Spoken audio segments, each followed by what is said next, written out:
탐정이 절대 해서는 안 되는 것이 있습니다. 탐정이 아니라 범죄자가 될 수 있는 행위, 불법 위치 추적, 몰래 녹음 촬영, 공무원 사칭, 강압적인 추궁. 범죄자는 패턴이 보이는 사람을 노립니다. 우리가 일정하게 움직이고 있는 출퇴근 시간이나 경로를 가끔 바꿀 필요가 있습니다. 일관성이 있다는 건 내 생활에는 편리하지만 생존의 견지에서 볼 때는 위험할 수가 있다는 겁니다. 반갑습니다. 국내 1호 탐정으로 여러 매체에 소개되었던 임병수 탐정입니다. 유튜브 임병수의 탐정 방송을 운영하고 있고 이혼소송 관련된 증거 수집도 하고 있고 상간남, 상간녀도 찾고 있고 필요한 사람 찾기도 하고 있고 부조리한 기업이나 어떤 공직자에 대한 조사도 은밀히 하고 있으며 전방위적인 탐정 활동을 하고 있습니다. 반갑습니다. 최근 청소년의 실종 근황과 여전히 경찰들이 적극적으로 나서지 않는 이유는 무엇인가요? 최근 청소년 실종 실제로 줄었을까? 결론부터 말씀드리면 청소년 실종은 줄지 않았고 그 형태만 바뀌었습니다. 자, 이 표현이 가장 정확할 것 같습니다. 과거와 다른 점을 보면 과거에는 집단 가출이나 장기 미귀가 학생 이렇게 분류가 됐다라면 현재는 단기 반복 실종, SNS 메신저 기반 이동, 지인이나 온라인 관계를 통한 은폐, 이러한 키워드가 등장하고요. 즉 완전히 사라지는 실종보다는 계속해서 나타났다 사라지는 실종이 늘었다. 이게 체감상 더 위험한 이유가 될 수 있다라고 말씀드릴 수 있을 것 같아요. 경찰이 소극적으로 보이는 이유도 있습니다. 첫 번째 이유는 가출로 분류되는 구조. 청소년 실종의 상당수는 초기 단계에서 이렇게 분류가 됩니다. 범죄 혐의점 없는 가출. 자, 이렇게 분류가 되는 순간 수사 강도가 확 낮아지죠. 왜냐하면 법적으로 미성년자라도 폭력이나 강제, 유괴 정황이 없다라면 형사사건으로 바로 전환하기는 어렵기 때문입니다. 자, 이거는 경찰의 의지 문제가 아니라 법적 기준 문제라고 봐야 돼요. 두 번째 이유는요, 본인이 연락을 끊는 경우가 있습니다. 청소년 실종에서 가장 수사하기 어려운 유형이 바로 이런 경우예요. 본인이 휴대폰을 끄거나 본인이 의도적으로 위치를 숨기고 지인 집이나 PC방, 모텔 등으로 이동하는 경우. 자, 이러한 경우 경찰이 강제로 위치를 추적을 하게 되면 인권 통신비밀 침해 문제 등이 발생할 소지가 있어요. 그래서 경찰은 위험 징후가 명확해질 때까지는 관찰하고 대기하는 상태로 들어가는 경우가 대부분입니다. 이게 보호처럼 보이지 않고 마치 방치하는 것처럼 느껴지는 이유이기도 해요. 다음 세 번째 이유는 자발성과 강제성의 그 경계가 흐려졌다라는 거예요. 요즘 청소년 실종의 가장 큰 특징이 이거예요. 본인은 자발적 이동이라고 생각하지만 실제로는 위험한 환경으로 유입된 경우가 있을 수 있습니다. 예를 들면 온라인에서 알게 된 성인, 돈, 숙소, 일자리를 제한하는 경우예요. 잠깐 와도 된다는 말. 자, 이런 경우에 청소년은 스스로는 가출이라고 보지만 수사 관점에서는 잠재적인 피해 상태라고 볼 수가 있죠. 이 간극 때문에 오히려 경찰에서의 즉시 강제 개입이 어려운 경우가 적지 않습니다. 자, 다음 네 번째 이유는 인력과 시스템의 현실인데 이건 매우 현실적인 이야기가 될 수가 있어요. 실종 전담 인력은 제한적이고 청소년 실종은 반복해서 발생하며 단기 복귀 사례도 생각보다 많습니다. 그래서 현장에서는 이 위험도가 높은 사건부터 우선 대응할 수밖에 없다. 이 과정에서 조용한 실종, 명확한 폭력 정황 없는 실종은 뒤로 어쩔 수 없이 밀려나는 경우가 있다. 하지만 이것이 아무것도 안 한다는 뜻이 되는 건 아닙니다. 겉으로 보면 소극적으로 보여도 실제로는 다음 행동들이 동시에 진행이 됩니다. 즉 실종자 등록 및 전국 공유, 보호시설, 학교, 지자체 연계 활동, 기존 실종 이력 반복 패턴을 분석하기, 위험군 분류 관리 등등 이러한 행동 등은 동시에 진행하고 있다는 거예요. 다만 이러한 구체적인 행동들이 언론에 드러나지 않기 때문에 국민들이 체감하는 정도가 낮을 뿐이다라는 거예요. 탐정 입장에서 가장 위험한 신호들이 있는데요. 경찰보다 먼저 주변 어른들이 반드시 주목해야 할 신호이기도 합니다. 바로 실종 전에 SNS 활동이 급변했다. 특정 인물과의 밀접한 접촉이 갑자기 늘어났다. 현금을 요구한다. 휴대폰을 교체해달라고 한다. 집에 돌아가기 싫다는 반복적인 표현 등이 나온다. 지금 말씀드린 이러한 내용들이 등장을 한다라면 단순 가출로 넘기면 안 되는 위험 신호로 보셔야 됩니다. 자, 그렇다면 왜 이 문제가 계속 반복되는가를 보면 한 문장으로 말하면 바로 이거예요. 청소년 실종은 범죄와 일탈의 중간지대에 놓여 있고 그 경계를 우리의 제도가 따라가지 못하고 있다. 그래서 경찰은 법을 보고 움직이고 보호자는 감정대로 움직이고 아이는 위험을 인식하지 못한 채 움직인다. 이 간극에서 사건이 커지게 된다는 겁니다. 가장 중요한 현실적인 메시지를 말씀을 드리면 경찰이 안 움직이는 것처럼 보일 때가 사실 가장 위험한 시기일 수 있다. 이때 필요한 건 빠른 신고, 반복해서 하는 신고, 작은 변화라도 기록하고 주변 어른들의 공동 대응. 자, 이러한 것들이 반드시 필요합니다. 최근 한국 범죄 사건과 인육거래 시장에 관련하여 경험한 사건이 있으실까요? 다크웹이나 해외 범죄 이야기에서 들어오는 오해된 어떤 사실의 유입도 간과할 수가 없어요. 해외 범죄 다큐나 다크웹 이야기, 외국 사건들이 국내 커뮤니티, 유튜브를 통해 소비되면서 확대 재생산되는 경우는 우리가 경계해야 된다는 말씀을 먼저 드리고 싶습니다. 외국에는 있다던데, 다크웹에 올라온다던데, 그럼 한국도 당연히 있는 거 아니야? 뭐 이런 느낌의 말들. 하지만 공식적으로 수사 기록 기준에서 보면 한국에서 인육거래가 반복해서 유통된 흔적, 금전거래, 그리고 고객, 공급 구조, 자, 이러한 것들이 동시에 확인된 것은 공식적으로는 없습니다. 제가 제보받는 내용들도 면밀히 분석을 하는데 지금 말씀드린 대로 반복적인 거래, 유통된 정확한 흔적, 금전 거래가 됐다라는 기록, 고객 확보, 공급의 어떤 유통의 구조, 이러한 전체적인 것들이 전부 확인된 사건은 없습니다. 단순한 제보와 믿을 만한 제보원을 통한 내용들은 존재를 하지만 저 역시도 이러한 부분들을 분석하고 있는 상황이라는 것까지만 말씀을 드리겠습니다. 또 한 가지는 신원 미상의 시신이나 그 시신을 훼손하는 사건과의 연결고리 때문에 이런 이야기들이 나옵니다. 최근 몇 년간 신원 미상의 시신, 훼손된 상태로 발견된 사례, 일부만 발견된 사건, 이런 사건이 보도되면서 이러한 일들이 인육거래와 연결되는 경우가 있어요. 하지만 객관적인 수사 관점에서는 훼손이 곧 식인을 목적으로 한 것이라고 볼 수는 없고 훼손이 곧 유통을 목적으로 한 것도 아닐 수도 있는 거고 거래를 목적으로 본다라고 직접적인 결론을 내릴 수는 없다라는 겁니다. 대부분은 사건을 은폐하거나 이동 환경 훼손이 되거나 자연적 훼손으로 설명되는 경우만 명확하게 입증이 된다라는 거죠. 수사기관이 이 주장을 어떻게 보느냐? 수사에서 인육거래는 가장 강력한 주장 중 하나일 수 있어요. 그래서 오히려 증거 기준이 극단적으로 높다라는 겁니다. 앞에서 말씀드린 것처럼 수사에서 객관적으로 인육거래에 대한 제보와 어떤 주장이 아닌 범죄로서 객관적으로 판단하기 위해 필요한 것들은 반복성, 공급과 수요 구조에 대한 밝힘, 금전의 흐름, 통신 기록, 물증, 이 중에 하나라도 없다라면 허위 정보나 괴담으로 분류될 가능성이 높다. 즉 사실은 있을지도 몰라도 법적으로 처벌할 수 있는 스탠다드가 많이 부족해진다라는 겁니다. 그렇다면 이 인육거래가 완전히 불가능한 이야기일까요?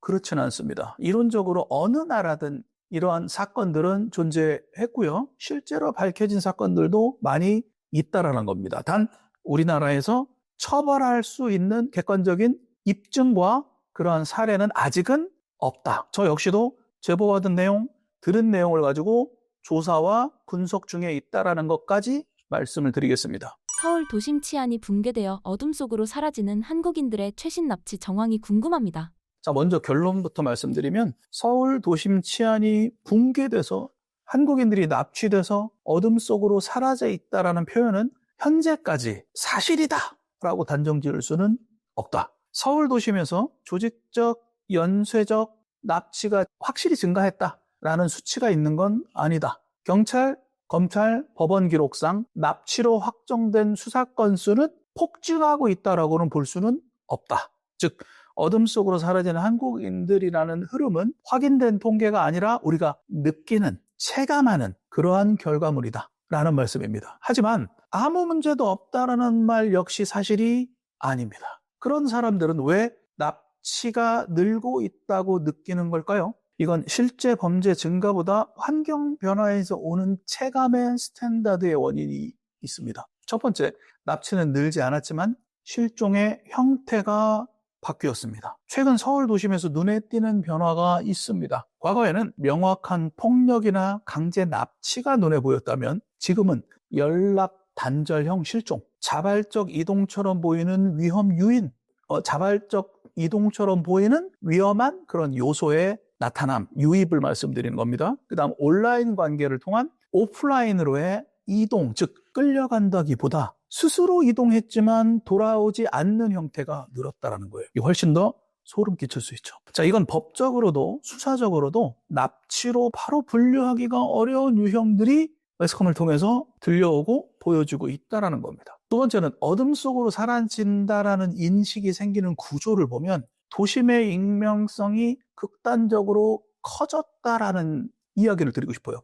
유동인구가 폭증하고 단기 체류하는 외국인들의 어떤 방문자들이 증가하고 플랫폼 노동자, 숙박, 렌터카, 배달기사 등이 많이 돌아다니는 혼재되는 환경, 어떤 사람이 사라져도 눈에 띄지 않는 환경이 만들어졌다. 이전보다 훨씬. 두 번째는 CCTV는 이전보다 훨씬 많지만 의미 있는 연결을 찾아내기가 쉽지 않다. 의외로 카메라는 많지만 동선은 복잡해지고 이동 속도는 빨라졌다. 그래서 마지막 모습은 찍혔지만 그 다음이 끊기는, 연결되지 않는 사건들이 꽤 많아 보인다는 겁니다. 실종 강력 사건 컨텐츠의 폭증도 우리에게 체감할 수 있는 요인입니다. 유튜브나 숏폼이나 커뮤니티, 이러한 것들.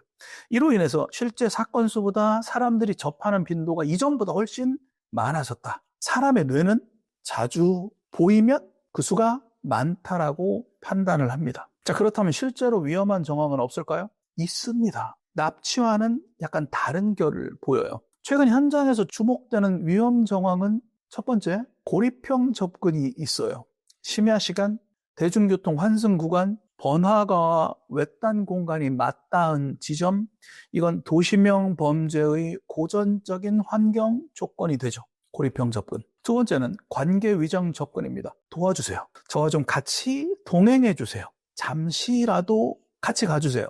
아는 사람인 척하는 이러한 형태들. 자, 이러한 것들은 얼핏 보기엔 납치가 아니지요. 그러나 접근 범죄의 전 단계라고 분류됩니다. 세 번째는 온라인 연결이 오프라인 이동으로 변화되는 사례입니다. SNS 메신저에서 알게 된 사람, 단기 만남, 금전 일자리 숙소에 대한 제한, 이러한 유형은 실종, 강력 사건, 사기로 이어질 가능성이 매우 높다라는 겁니다. 성인 실종 사건 사고와 연관된 한국의 장기 밀매 실태에 대해 궁금합니다.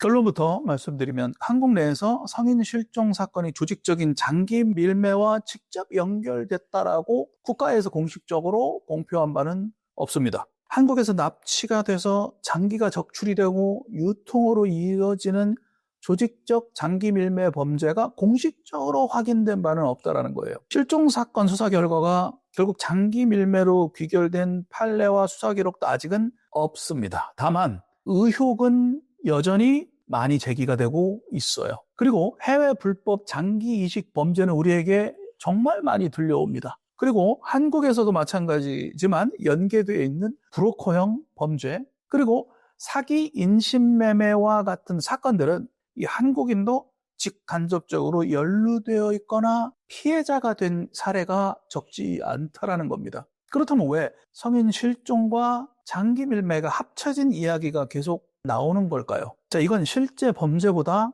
다음 세 가지 구조가 겹치면서 생긴 일종의 포비아가 될 수 있습니다. 첫 번째는 장기 밀매가 실제로 현실적으로 가능한 범죄라는 사실입니다. 장기 밀매 자체는 전 세계적으로 실제 벌어진 범죄입니다. 하지만 그 형태는 우리가 흔히 상상하는 것과는 좀 다르다. 실제 장기 밀매의 현실적인 구조를 보면 빈곤층이나 불법 체류자, 해외 노동자들이 그 주된 타겟이 되고, 방식은 자발적인 위장, 금전을 통한 유혹, 해외 이식 수술의 패턴을 보이고, 장소는 의료 인프라가 취약하거나 부패가 심한 국가가 주 장소가 된다라는 겁니다. 두 번째는 성인 실종 사건과 시신 훼손이 주는 착시 현상이 있을 수가 있어요. 성인 실종 사건 중 일부는 장기 미발견 상태, 그리고 훼손된 상태로 발견이 된다. 그리고 신원 미상으로 결과가 밝혀지지 않은 상태로 끝난다. 이때 사람들이 이렇게 연결을 해요. 신체 일부가 없다? 장기를 빼간 것 같다. 이렇게요. 하지만 수사의 기준으로 보면 자연훼손, 즉 자연훼손이라 하면 수중, 동물에 의한 훼손, 시간이 경과하면서 발생한 훼손, 자, 이러한 가능성, 그리고 사고사 이후의 환경적인 훼손, 범행 은폐 과정에서의 훼손, 이 세 가지가 주를 이룬다라고 수사 기준에서는 본다. 왜? 장기 적출, 장기 훼손에 관련된 직접적인 증거가 나오는 사례가 많지 않기 때문입니다. 철저히 증거와 팩트를 기준으로 수사를 하는 입장에서는 말입니다. 세 번째, 해외 범죄 이야기에 국내 오해된 유입이라는 사례도 있어요. 중국 동남아시아, 남미 일부 분쟁 지역에서 발생한 불법 장기 이식 사건이 우리나라의 유튜브나 SNS를 통해 들어오게 되면 외국에서도 이런 사건이 벌어지니까 한국에서도 충분히 이런 사건이 벌어진다라고 생각할 수가 있다는 거죠. 어찌 보면 매우 자연스럽습니다. 하지만 한국은 장기 이식 관리 등에 관한 법률에 의해 체계적으로 지금 현재는 관리되고 있다. 의료 기록을 추적할 수 있다. 국가수 감정이 촘촘해서 적출 흔적에 대한 어떤 결과물을 잘 찾아낼 수 있다. 이러한 것들로 부정적으로 본다라는 이야기입니다. 네 번째는 수사기관이 장기 밀매 가능성을 어떻게 보는지를 보니까 수사에서 장기 밀매는 가장 강력하고 가장 입증이 어려운 혐의로 봅니다. 말씀드린 대로 이러한 범죄가 확인되려면 반드시 필요한 요소들이 있는데 그중에 의료인이 개입되어야 되고 수술을 한 흔적이 나와줘야 되고 장기를 유통한 경로에 대한 입증이 돼야 되고 금전 흐름도 입증이 돼야 되고 이것이 반복적으로 진행됐다는 것도 입증이 돼야 된다. 그래서 입증이 매우 어려운 형태의 범죄다. 그래서 실종 사건 수사에서 이 가능성은 항상 검토가 되고 거론이 되고 의혹은 제기가 되지만 대부분 어느 하나라도 성립되지 않는다라면 배제된다. 그렇다면 실제 위험은 무엇일까요? 여기서 중요한 지점이 하나 나옵니다.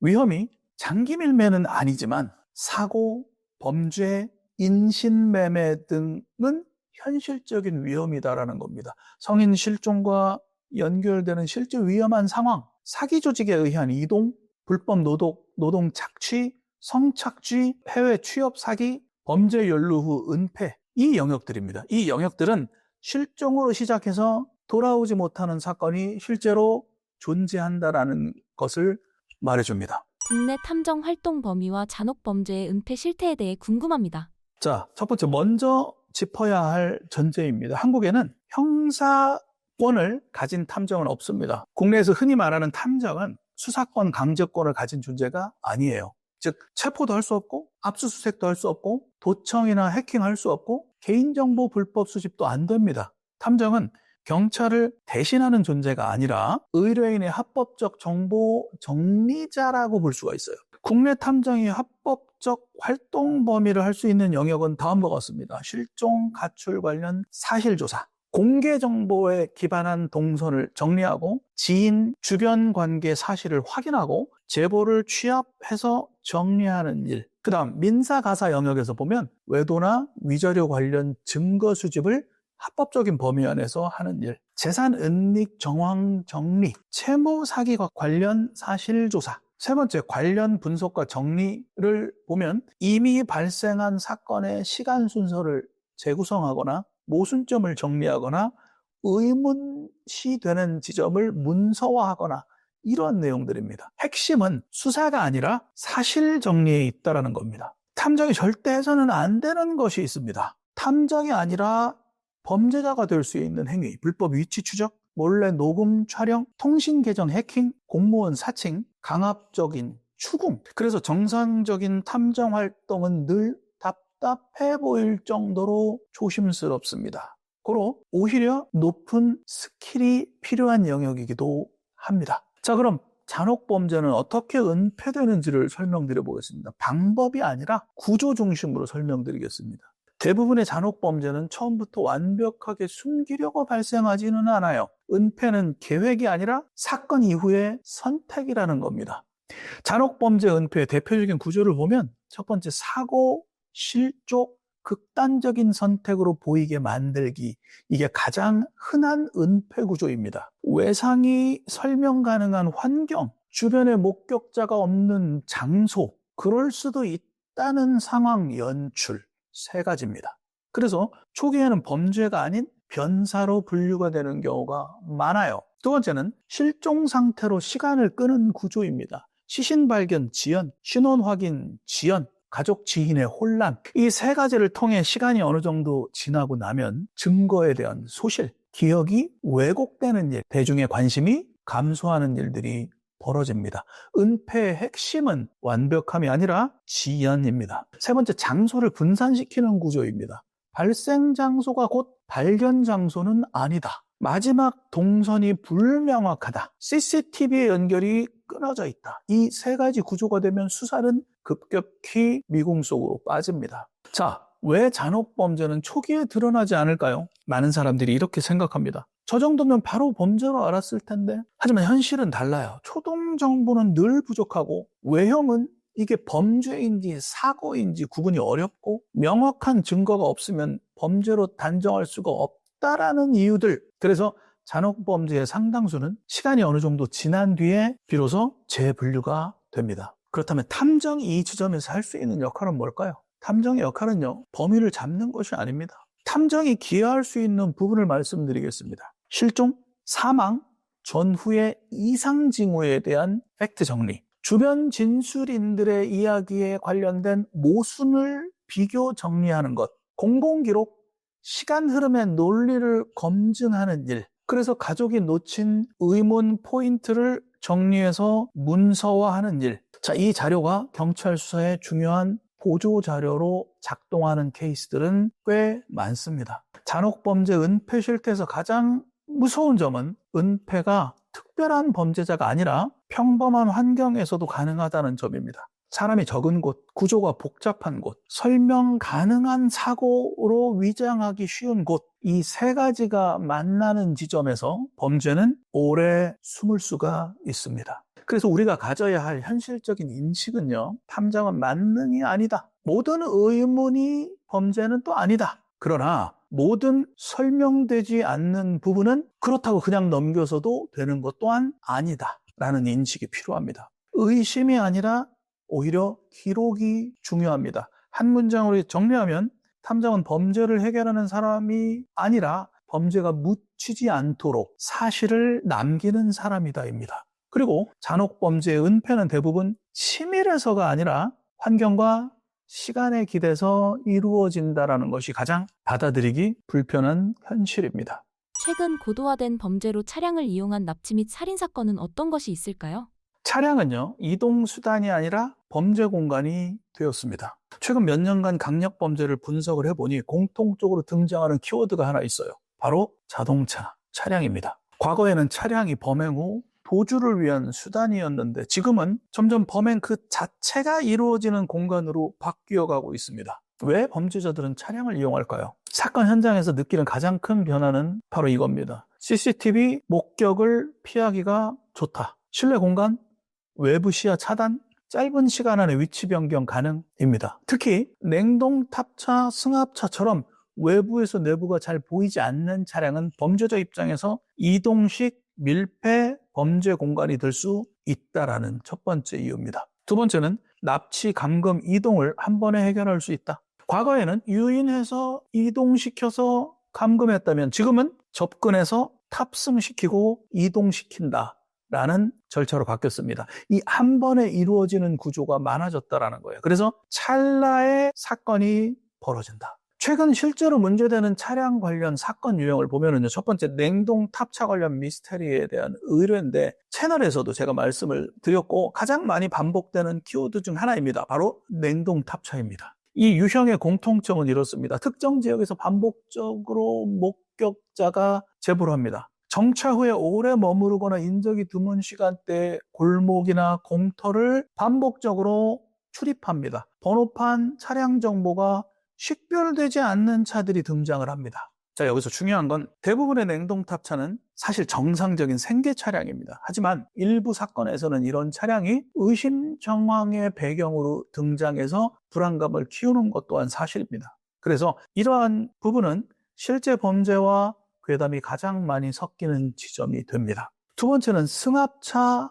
다인승 차량 관련 납치 의혹인데요. 승합차 관련 의뢰에서 공통적으로 등장하는 패턴은 혼자 이동 중인 사람에게 접근해서 잠깐 도와달라, 잠깐만 좀 와달라, 이러한 비슷한 상황이 연출이 된다는 거예요. 이후에 문이 닫혀버리는 순간 시야가 차단이 되고 실제 사건 중 상당수는 미수 단계에서 벗어났지만 이런 시도가 반복된다는 점 자체가 범죄 환경이 지속되고 있다는 신호입니다. 세 번째는 차량을 이용한 살인 후 유기 사건인데, 차량은 시신을 이동시키고 범행의 흔적을 은폐하고 장소를 분산시키기에 매우 유리한 도구입니다. 그래서 최근 강력 사건에서는 범행 장소가 곧 발견 장소가 아닌 경우가 허다합니다. 이는 수사 난이도를 높이고 실종 기간을 길게 만들면서 가족과 주변의 불안을 극대화시키는 기능을 합니다. 세 번째로 미스테리 의뢰가 늘어난 이유를 설명을 드리면, 냉동탑차, 승합차 관련 의뢰가 체감상 늘어나는 이유는 세 가지예요. 첫 번째, 실제 범죄보다 우리가 느끼는 불안 인식 자체가 커질 수 있어요. 실종 납치에 관련된 컨텐츠가 증가하고 다양한 채널의 매체를 통해서 국민들이 많이 접합니다. SNS나 유튜브를 통해서 빠르게 또 확산이 되기도 하고요. 어떤 사건이 벌어지면 그 관련된 과거 사건이 또 재소환되기도 합니다. 그래서 확대된다는 거예요. 이로 인해서 의심과 공포가 먼저 반응하는, 직관적으로 반응하는 환경이 만들어졌습니다. 두 번째는 범죄 수법이 우리의 일상에 섞여 들어왔다는 겁니다. 택배, 배달, 작업 차량, 렌터카, 이제 차량 자체만으로 정상과 비정상을 구분하기 어려운 시대가 되어버렸다는 겁니다. 자, 세 번째는 실종 사건과 연결되면 사람의 불안을 자극하기 때문에 상상력이 커집니다. 실종은 결과가 바로 나오지도 않아요. 그래서 빈 공간을 상상으로 채우게 되고 그 상상이 특정 차량 유형에 집중되는 공포로 이어진다. 이러한 원인들이 크다라는 겁니다. 수원역 아라뱃길이 범죄 유기 최적지인 이유와 최근 신체 일부만 발견되는 시신 유기 사건에 대한 분석이 가능할까요? 먼저 왜 특정 장소가 반복돼서 거론되는 것일까요? 범죄가 많은 곳이 아니라 범죄가 많이 발견되는 곳이라는 겁니다. 범죄가 많이 드러나거나 나타나기가 쉽거나 아니면 또 오히려 특이한 곳이다라는 거예요. 먼저 중요한 전제부터 짚어보면 수원역이나 아라뱃길은 범죄가 특별히 많이 발생하는 곳이다라고 단정할 수 없어요. 범죄 흔적이 오히려 발견되기 쉽거나 발견이 늦어지는 이러한 환경을 동시에 가진 곳이다. 좀 특이한 곳이다. 그 정도의 차이입니다. 수원역 인근이 반복 거론되는 구조적인 이유도 있습니다. 첫 번째, 극단적인 유동 인구와 익명성이에요. 하루에 수만 명, 수십만 명이 이동하는 곳이 수원역이죠. 노숙자, 단기 체류자, 여행객들, 외부 유입 인구가 혼재되어 있는 곳입니다. 즉 익명성, 누가 누구인지 모르는 환경이라는 거예요. 이런 공간에서는 이상 징후가 일상 소음 속에 묻혀버리기 쉽다. 두 번째는 CCTV는 많지만 결정적 장면을 잡기가 쉽지 않다. 카메라는 많아. 하지만 동선이 복잡하고 사각지대, 과잉 중첩 구간이 오히려 많다. 결과적으로 범행 전후 연결이 끊기는 경우가 있을 수 있고 특정 인물을 마지막 목격자로 특정하기가 오히려 어려운 경우가 있다. 세 번째는 주변 환경의 이중성인데, 번화가가 있는 곳 바로 옆 골목, 번화가가 있는 곳 바로 옆 철로, 하천, 폐 공간들이 공존하는 곳이다라는 겁니다. 자, 그렇다면 아라뱃길이 반복적으로 언급되는 이유는 뭘까요? 첫 번째는 물길이 가진 특성인데요. 유속, 조류, 수위 변화, 유기 시점 등이 발견 시점과 유입 지점과 일치하지 않습니다. 우리가 알고 있는 유속, 조류, 수위 변화, 유기 시점과 시신이 발견되고 시신이 던져지는 시점이 다르다라는 거예요. 이로 인해서 사건의 시간, 장소를 역추적하기가 매우 복잡하다라는 그 물길이 가진 특성이 첫 번째고, 두 번째는 사고사, 범죄사의 경계가 모호합니다. 익사, 실족, 극단적인 선택, 범죄 개입, 초기 판단에서 범죄 혐의 입증이 쉽지 않은 환경이다. 세 번째는 장기간 누적된 발견 통계의 착시를 볼 수가 있는데, 아라뱃길은 넓은 수면, 정기적인 관리 순찰, 비교적 발견 가능성이 높은 구조를 띱니다. 그래서 많이 발견된다라고 생각할 수 있지만 많이 발견된다고 많이 버려진다라는 곳이다라고 확정할 수는 없다라는 거예요. 실제로는 타 지역에서 유입돼서 여기서 발견되는 경우도 상당수다. 그렇다면 최근 신체 일부만 발견되는 사건을 해석해보면 어떨까요?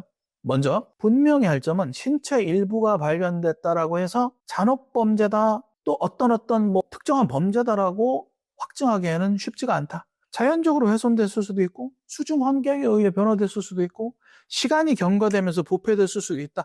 신체 일부가 발견됐기 때문에 무조건 토막살인이다. 물론 그럴 가능성이 높긴 하지만 100%다라고 볼 수는 없다라는 거예요. 우리가 보수적으로 조심스럽게 접근할 필요가 있다라는 겁니다. 그렇다면 수사에서 보는 핵심 포인트는 어떨까요? 탐정 혹은 경찰의 관점에서 다음 세 가지를 중점적으로 보게 돼요. 첫 번째, 훼손된 신체 양상의 인위성입니다. 인위성, 절단면, 도구 흔적, 대칭성, 이러한 것들은 수사의 전문 영역이기도 합니다. 두 번째는 발견 장소와 환경이 일치하는가예요. 수중인가 육상인가 아니면 어딘가에서 범죄가 일어난 이후에 이동되었는가, 이동 가능성이 있는가, 이런 것들을 봐야 된다는 거거든요. 장소 특성과 시신 상태가 맞지 않을 수 있다는 거죠. 그러면 범죄 가능성이 훨씬 더 높아지겠죠. 세 번째는 동일 유형이 반복되는지 여부입니다. 특정 구간, 특정 시기, 유사 상태가 반복이 된다라면 그러한 특징을 발견해내는 것이 매우 중요한데, 이러한 경우에는 연관성의 분석이 훨씬 더 밀도 있게 들어가야 되겠죠.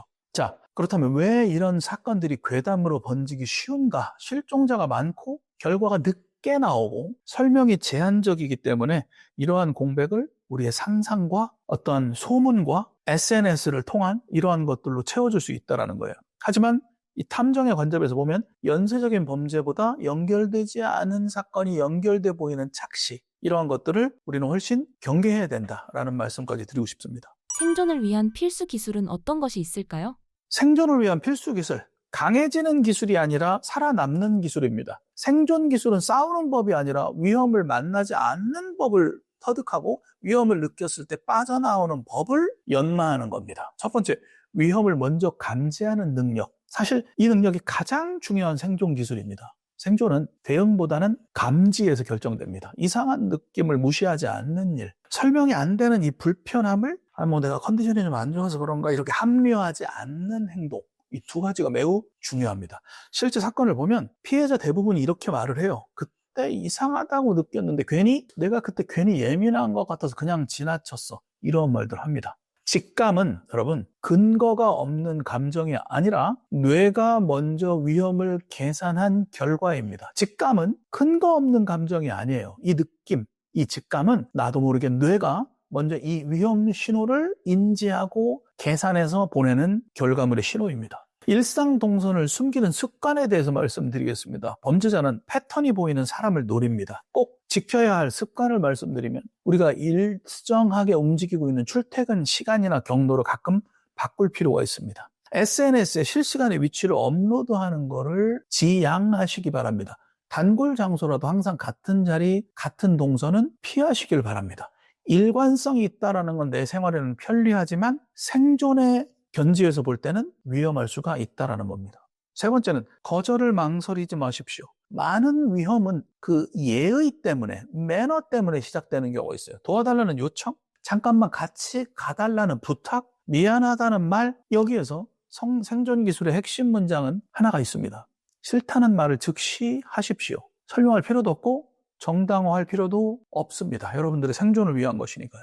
네 번째, 공공장소에서도 고립을 피하는 법이 중요합니다. 공공장소라고 안전한 것이 아니에요. 위험한 상황은 사람이 많아도 아무도 나를 인지하지 못하는 상태에서 발생할 수가 있다. 엘리베이터, 지하주차장, 화장실에서는 항상 출구나 사람의 위치를 먼저 확인하시고 이어폰이나 휴대폰에 과도하게 몰입하시면 안 됩니다. 고립은 공간이 아니라 상태입니다. 다음, 다섯 번째, 낯선 접근을 구분하는 기준. 모든 접근이 위험한 건 아니지요. 하지만 정상적인 접근에는 공통점이 있어요. 설명이 명확합니다. 그리고 상대에 대한 선택권을 존중합니다. 그리고 상대가 싫다고 거절하면 즉시 자리를 떠납니다. 이게 정상적인 접근들의 패턴입니다. 그러나 설명이 모호하고 뭔가 급하다는 걸 강조하고 거절을 해도 지속적 반복적으로 접근한다면 위험한 접근입니다. 문제는 누가가 아니라 어떻게가 중요하다는 거예요. 위기 상황에서 몸을 지키는 기본 원칙을 말씀드리면 생존의 목표는 하나입니다. 이기는 것이 아니라 벗어나는 것입니다.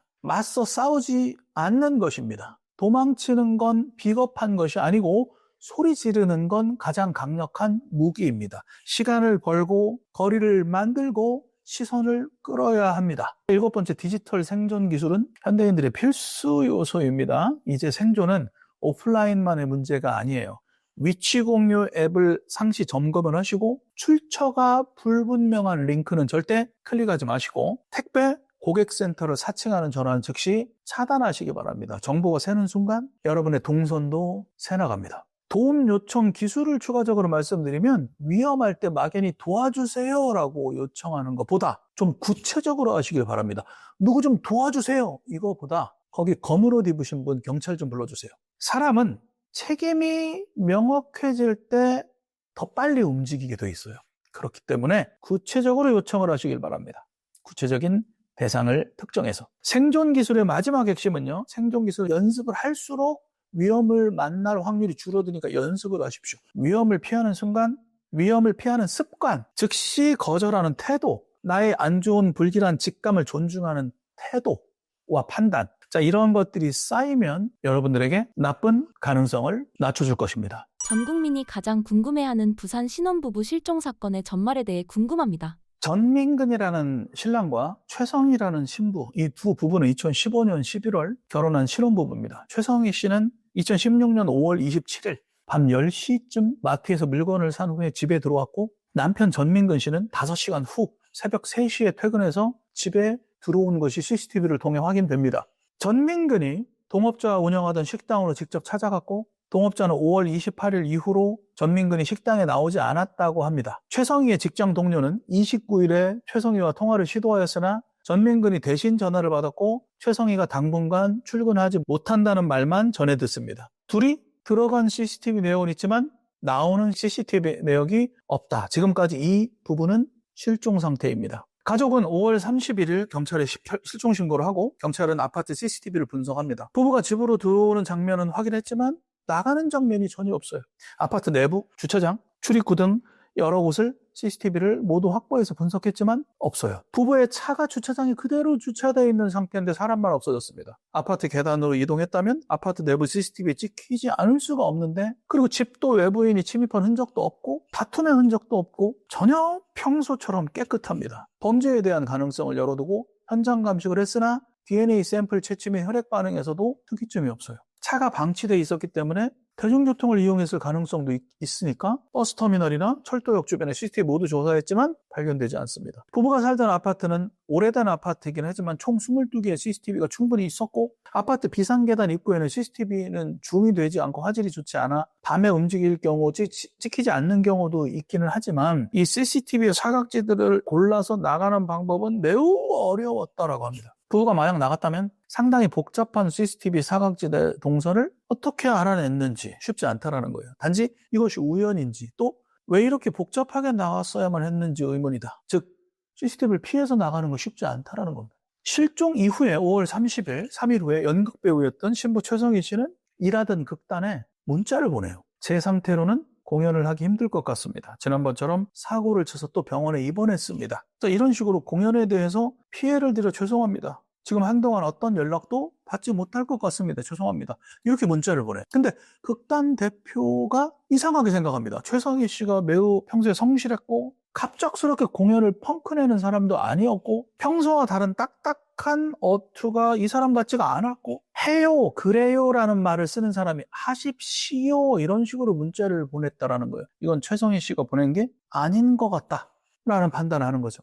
그 다음날 5월 31일 극단은 이 신랑 전민근 씨와 통화를 하는데 전민근 씨와는 통화가 됩니다. 자, 이렇게 얘기해요. 아내가 과거처럼 약을 먹어서 지금 병원에 입원한 상태다. 전화를 받을 수가 없다. 공연 또한 할 수 있는 상태가 아니다라고 하면 전화를 끊어요. 최성희 씨는 실제로 우울증 환자였고 과거에 수면제를 먹고 자살 시도도 한 적이 있기는 합니다. 그러나 위치 추적 결과 통화 당시 전민근은 부부의 집 근처이긴 했지만 응급실이 있는 대형 병원에는 최성희 씨가 입원한 기록이 없어요. 즉 전민근 씨가 거짓말을 했을 확률이 높다는 거죠. 그리고 이어서 동업자에게도 전민근은 내가 해결해야만 하는 사건이 있다라고 하면서 5월 29일 한 달에서 2달 정도 못 나갈 것 같다라고 문자를 보내고 연락이 두절됩니다. 자, 부부가 둘이 사라졌는데 통화가 된 건 전민근이었다. 신부는 통화가 되지 않았다.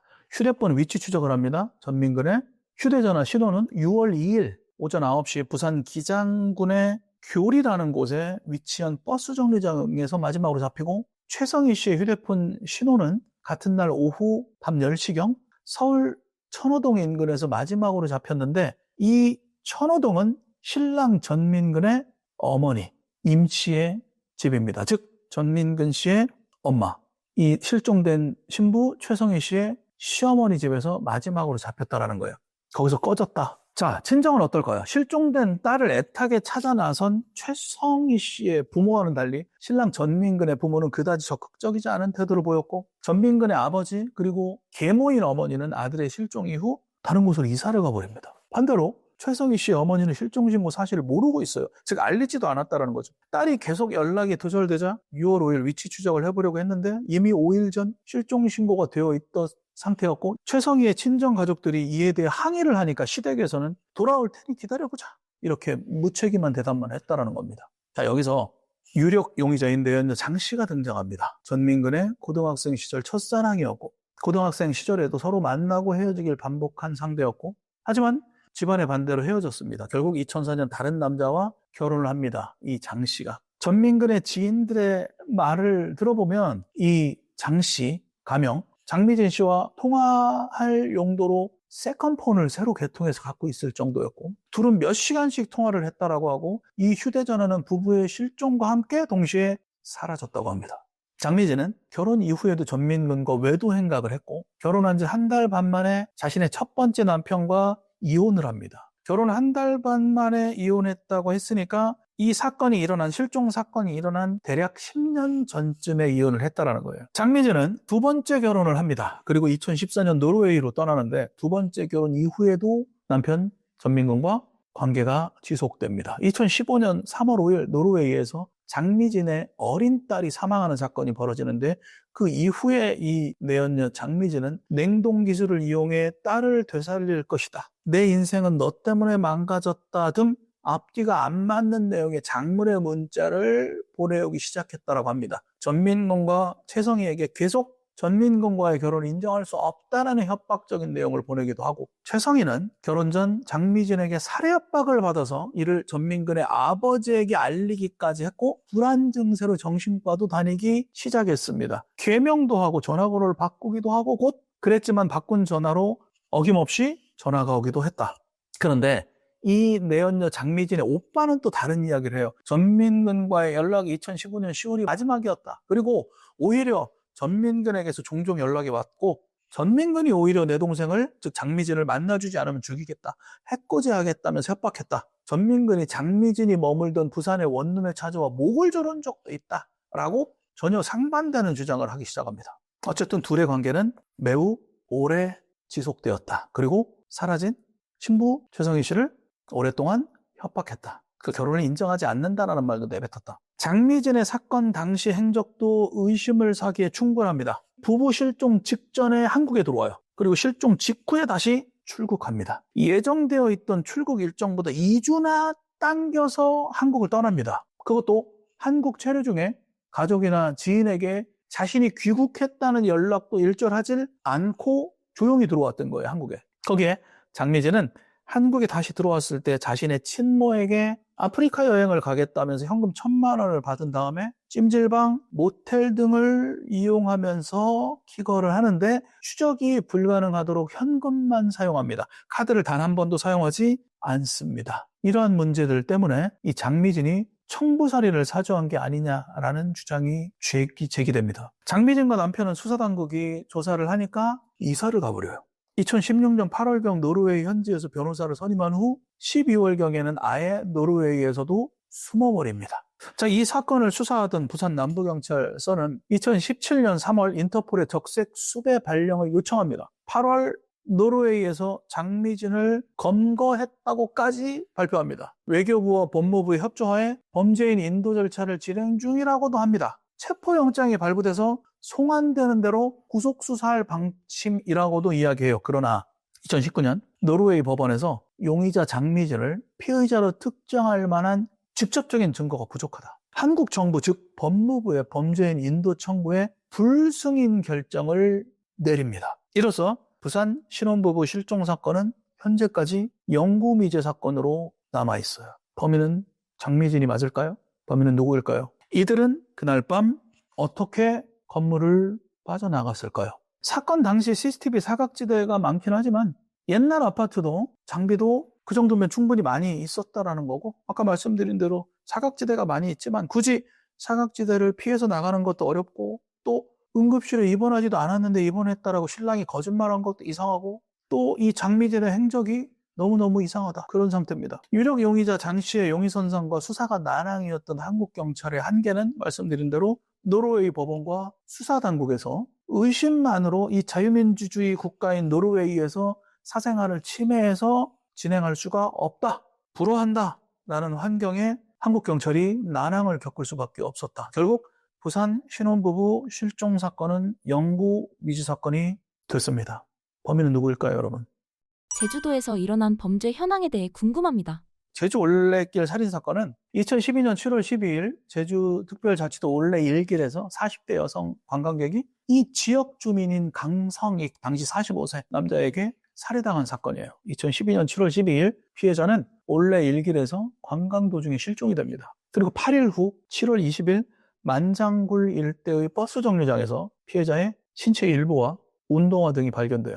7월 23일 경찰은 추적을 통해 이 지역 주민인 강성익을 용의자로 지목하고 검거합니다. 초기에는 완강히 진술을 거부했지만 결국 자백을 받아내요. 다음 날인 7월 24일 피해자의 가방, 피해자의 핸드폰, 그리고 피의자가 사용한 흉기 등을 찾아냅니다. 경찰은 이날 피의자에 대해 구속영장을 신청합니다. 제주특별자치도는 경찰의 수사협조 등을 위해 올레길 1코스를 잠정 폐쇄하고 또 성폭행 의혹에 대해 수사가 이루어지기도 합니다. 11월 20일 국민참여재판으로 진행된 이 사건에 대한 이 범인에 관한 1심 재판에서 징역 23년을 선고하기도 해요. 이 사건이 특별히 공포로 남는 이유가 있어요. 관광객을 대상으로 했다는 거. 낮 시간에 이루어졌다는 거. 자연 속의 안전한 길이라는 관광지에서 사건이 벌어졌다는 거. 사람들이 가장 안심하는 조건이 모두 깨져버린 사건입니다. 이 사건 이후에 혼자 여행은 안전한가? 제주 올레길은 정말 안전한가? 라는 질문이 전국적으로 퍼져나가요.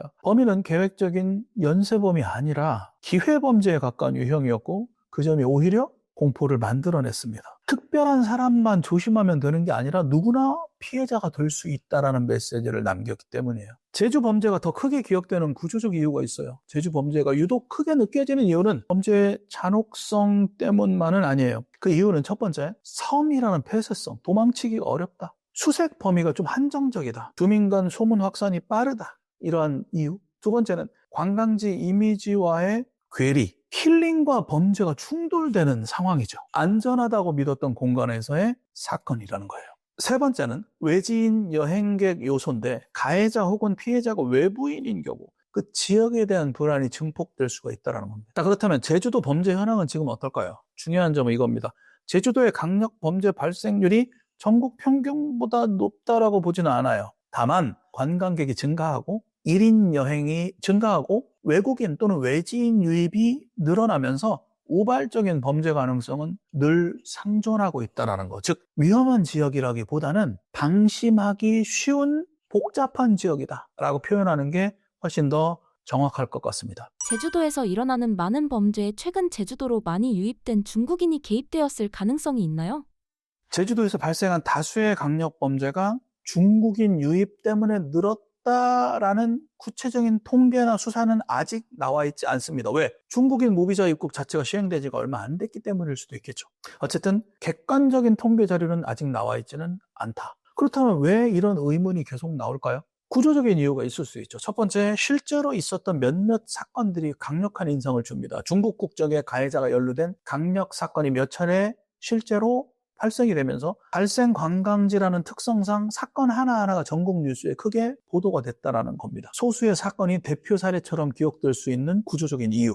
두 번째는 제주만의 외국인 체류 구조인데 무사증 제도, 관광 체류 목적의 외국인 비중이 월등히 높다라는 이유. 단기 체류자와 장기 거주자가 섞여 있는 구조. 이러한 구조가 불안감을 키우기 쉬운 환경을 만들어냈다라는 것. 마지막으로 세 번째, 섬이라는 폐쇄성. 사건이 나면 많이 드러난다라는 거예요. 튄다라는 겁니다. 제주도라는 그러한 지역의 특수성. 소문이 빠르게 확산되고 외부인에 대한 경계심이 더 커질 수가 있다. 제주도만의 특성일 수 있다. 실제 범죄 데이터에서 보는 현실을 보면 제주도 전체 범죄를 놓고 보면 외국인 범죄 비율은 전체 범죄 중 높다라고 볼 수는 없다. 그중 중국 범죄 역시 제한적이다라고 아직까지는 판단한다. 대다수 범죄는 여전히 내국인 간 범죄가 많다. 범죄의 주체가 바뀌었다고 볼 수는 없다라는 얘기입니다. 통계적으로 아직까지는 그렇다라는 거예요. 2025년 12월 기준으로. 그렇다면 중국에는 전혀 관련이 없을까? 이렇게 말하는 것도 정확하지 않습니다. 일부 사건에서 중국 국적 가해자가 있었던 것은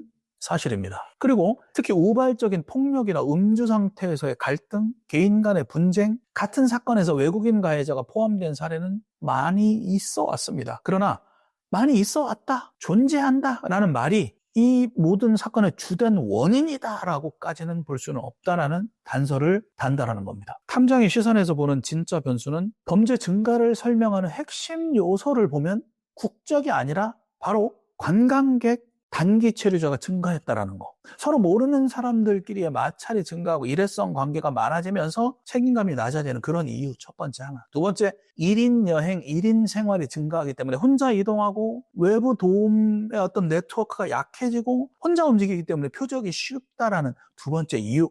세 번째, 안전할 것이라는 착각. 제주도는 관광지니까, 여행지니까 긴장이 좀 풀어지는 그러한 안전할 것이라는 개인의 착각, 이 세 가지의 방심 구조가 범죄 가능성을 키울 수가 있다는 겁니다. 이 범죄에서 범인의 교활한 거짓 진술이 있다는 것이 사실인가요? 제주에서 발생한 일부 강력범죄에서도 포함해서, 다른 범죄도 포함해서 교활한 거짓 진술은 있습니다. 초기 진술을 번복한다든지 피해자 책임을 전가한다든지 기억나지 않는 척하는 어떤 진술을 회피하는 행동을 보이는 거, 우발적 사고로 위장하는 설명, 이러한 것들은 의도적인 허위 진술이 수사 과정에서 비일비재하게 나타나죠. 그렇다면 범인들은 왜 거짓말을 할까요? 탐정이나 수사관의 입장에서 보면 강력범죄 가해자의 거짓 진술에 일정한 패턴이 있어요. 네 가지입니다. 첫 번째, 우발적이었다라는 거. 우발적이었다는 프레임 씌우기. 계획성을 부정합니다.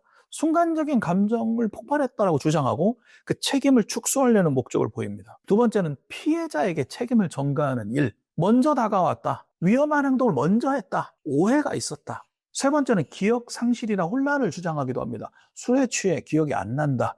정확히 떠오르지 않는다. 증거와 충돌을 할 때 가장 많이 나오는 회피 수단이기도 합니다. 네 번째, 시간 동선을 축소시킵니다. 실제보다 짧게 말하고 특정 장소에 대한 언급을 회피 축소시킵니다. 사건의 의도성을 흐리기 위한 거짓말이죠.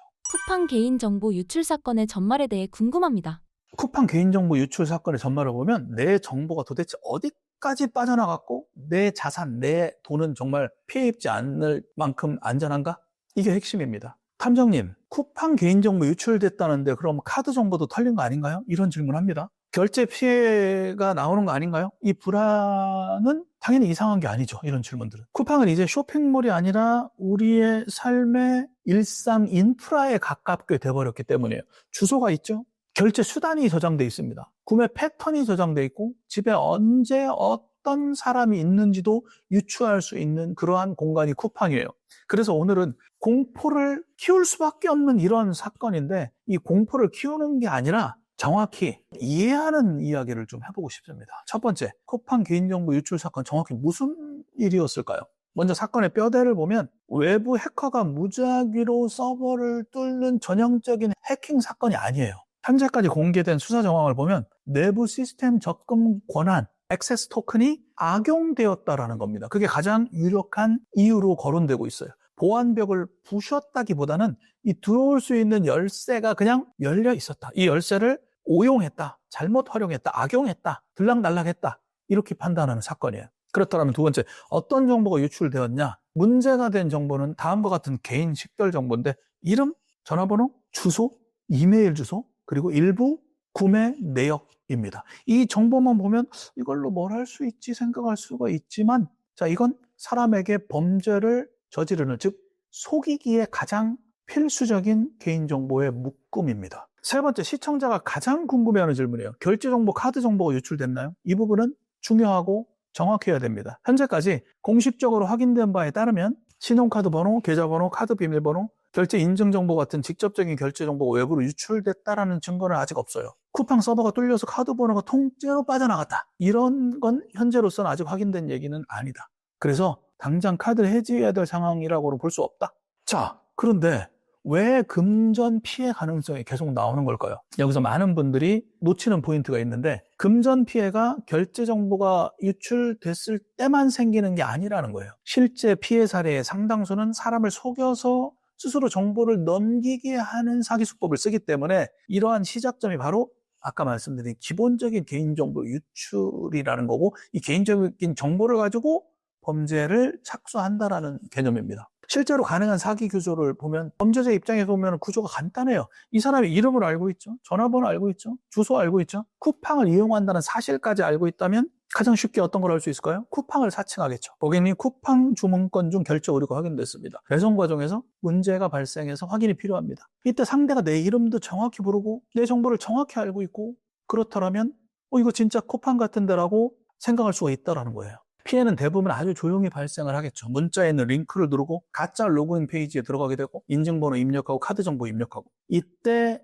사람은 확인만 하는 거니까 괜찮겠지, 이렇게 오해를 순간 할 수 있다는 거예요. 그 순간부터 문제는 쿠팡이 아니라 이 범죄자와의 거래가 진행되고 있다는 겁니다. 나중에 카드 피해가 발생하면 쿠팡 때문에 당했다고 느끼지만, 법적으로 보면 그 정보를 쿠팡이 유출시켰고 우리가 그 정보에 속아 넘어가서 직접 카드 정보를 넘긴 구조가 되어버린다는 겁니다. 이 사건을 한 문장으로 정리하면 이렇습니다. 지금 당장 돈이 빠져나가는 사건은 아니지만, 방심하면, 시간이 지나면 지날수록 피해가 속출할 사건이라는 겁니다. 저는 안전하다고도 말하지 않고 지금 당장 큰일 났다라고도 말하지 않겠습니다. 단 매우 중대한 경계 상태가 발생이 됐다라고 말하고 싶습니다. 논란이 커진 이유는 기술적인 문제만이 아니죠. 이 이상 징후를 인지하는 시간까지 5개월이 걸렸고, 외부 공지도 늦게 해버리고, 초기 설명도 희지부지 했다라는 거. 그 결과 사람들이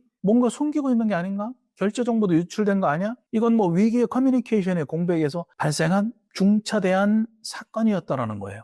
하지만 불안해하지 마십시오. 이 4가지를 지킵시다. 첫 번째, 쿠팡을 사칭한 문자 전화는 무조건 누르거나 받지 마십시오. 앱을 통해서만 하시기 바랍니다. 두 번째, 문자나 이메일 속 링크 하지 말고 공식 앱으로 확인하는 겁니다. 세 번째, 여러 사이트에서 같은 비밀번호를 쓰고 있다면 이 비밀번호를 바꾸십시오. 네 번째, 카드 사용 내역은 피해 발생 후 말고 평소에 확인하는 습관을 가지시길 바랍니다. 이 사건의 본질은 쿠팡이 위험하다라기보다는 개인정보는 한번 유출되면 범죄 시장에서 오래 저장 및 살아남는다라는 점이 중요합니다. 그래서 오늘은 아무 일 없어 보여도 몇 달 뒤 또는 몇 년 뒤에 다른 형태의 사기 형태로 나에게 침투해 들어올 수 있다라는 것입니다. 모든 핵심 용의자가 중국 국적의 전 쿠팡 직원이라는 것이 사실인가요? 자, 이 보도가 음모론에 힘을 실어주는 근거가 되는 이유가 있어요. 여러 언론이 이번 유출 사건의 핵심 용의자로 중국 국적의 전 직원을 지목했다라고 합니다. 그 직원은 퇴사 후에도 이 내부 인증키, 액세스 토큰에 접근했고, 이러한 내부 인증키가 퇴사 후에도 회수되지가 않았고, 이를 통해 해외에서 시스템에 접속해서 고객 DB에 접근했다는 사실. 자, 이러한 사실이 수사 초기 정황으로 알려집니다. 외부 해킹이 아니라 내부자 소행이라는 회사 측과 수사당국의 설명. 단순한 기술적 오류나 우연사고라기보다는 의도적 유출 또는 내부 인원 통제 실패의 가능성을 말하고 있다는 거예요. 이런 보도가 나오면 인터넷상에서 왜 하필 중국인이지? 중국 자본이나 중국 플랫폼 이익을 위한 건가? 라는 의심이 자연스럽게 나올 수밖에 없습니다. 음모론이 확산될 만한 토대가 완전히 충분해졌다는 거예요. 이 점에서 중국인 직원, 그 다음 유출, 이러한 보도가 음모론이 퍼지는 데 있어서 기폭제 역할을 했다고요. 하지만 이 음모론을 확증하는 것은 약간 보수적으로 접근할 필요 또한 있다라는 말씀을 드리고 싶습니다. 탐정의 기본 원칙은 정황이라는 건 의심할 근거는 맞죠. 그러나 정황이 구체적인 사실이다라는 것과 일치하지는 않는다라고 보수적으로 접근하고 싶습니다. 지금까지 나온 보도는 용의자로 추정되는 중국 국적의 직원이라는 표현이 대부분인데 법적 판결이나 확정된 증거가 아직은 나오지 않았다. 수사가 진행 중인 상황이다라는 걸 기억하고 설령 이 직원이 실제로 유출을 저질렀다 해도 그것이 중국 자본, 중국 플랫폼을 위해 기획된 공격이라는 해석으로까지 이어지는 논리는 우리가 알아야 할, 입증해야 할 요소들이 너무 많습니다. 유출 동기가 단순 범죄인지 금전 요구인지 플랫폼 경쟁 목적이었는지 유출된 정보가 특정 외국 플랫폼으로 흘러갔다는 증거가 있는지 제3자 개입이나 범죄 조직의 연결이 있는지 이런 것들까지 확인해야 합니다. 또한 기술적 분석 결과 이번 유출이 외부 해킹이 아니라 내부 인식키 남용 형태로 설명되고 있는데 이는 국가 또는 글로벌 자본의 고도화된 해킹 작전과는 완전히 일치한다라고 단정할 수는 없다. 아직까지는. 즉 이번 보도는 누가 유출했을 가능성이 있다를 보여주는 것이지 왜 유출했는지 누가 이익을 받는지 누가 배후에 있는지까지는 아직은 넘어야 할 산이 많다. 이번 개인정보 유출 사건의 목적과 베일에 감추어진 더 큰 목적이 있을까요? 이번 개인정보 유출 사건에 대해 아직까지 확정된 목적이나 입증된 더 큰 목적은 아직은 없습니다. 다만 탐정 조사의 관점에서 보면 현실적으로 가능한 목적의 범위는 분명히 있어요. 이 범위는 음모론이 아니라 과거 유사 사건에서 반복적으로 확인된 패턴이기도 합니다. 추측이 아니라 가능성의 구조를 단계별로 정리해봤습니다. 이번 개인정보 유출 사건의 목적, 그리고 사람들이 말하는 베일에 감춰진 더 큰 목적의 실체. 첫 번째, 가장 현실적인 1차 목적은 돈입니다. 이건 가장 단순하지만 가장 많이 발생하는 목적이죠. 어떻게 돈이 될까요? 유출된 개인정보는요, 불법 데이터 시장에 판매됩니다. 피싱, 스미싱 조직의 타겟 리스트로 제공됩니다. 로맨스 스캠, 금융사기의 선별 명단으로 활용이 됩니다. 이건 중요한 포인트입니다. 유출 주체가 직접 돈을 빼가지 않아도 다른 범죄자가 돈을 벌 수 있도록 그 재료가 되는 이러한 중요한 자료가 판매된다라는 겁니다. 그래서 사건 직후 피해자가 바로 나오지 않고 몇 주, 몇 달, 심지어는 몇 년 이후 전혀 다른 범죄로 피해가 터질 수가 있다라는 거예요. 이건 가장 전형적인 패턴이자 무서운 현실입니다, 여러분. 두 번째 가능성은 시스템 통제 취약성을 확인하는 건데 이건 일반인들에겐 잘 보이지 않는 목적일 수가 있어요. 이런 경우 내부 접근 통제가 실제로 작동하는지 테스트하는 거예요.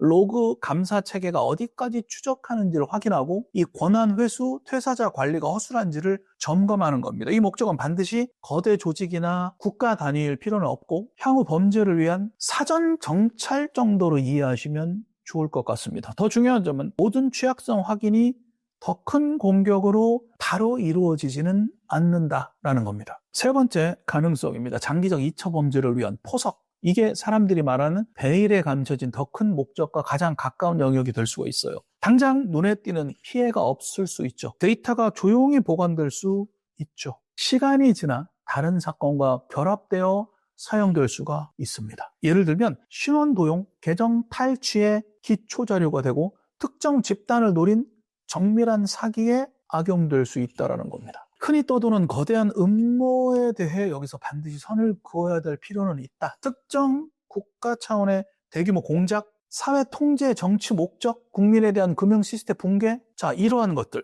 현재 공개된 정보와 수사 상황에서는 이런 목적을 뒷받침할 만한 근거는 없다. 왜 사람들은 더 큰 목적을 느끼게 될까요? 이건 사건 자체보다 사건 이후의 공백 때문이에요. 설명이 늦어졌습니다. 정보가 단편적입니다. 내부자 가능성이 언급이 돼버렸습니다. 중국 전직 직원. 피해 규모가 엄청나게 컸습니다. 이런 조건들 때문에 사람들이 이게 끝이 아닐 것 같은데 뭔가 더 숨기고 있는 거 아닌가? 이건 인간적으로 매우 자연스러운 반응입니다. 하지만 의심과 실제 단정은 다른 것입니다. 이에 대한 국가적인, 개인적인, 회사 차원에서의 대책 마련과 조사가 반드시 필요합니다. 오늘 영상을 봐주셔서 감사드리고 앞으로도 유익한 방송으로 여러분들에게 좋은 영상으로 보답하겠습니다.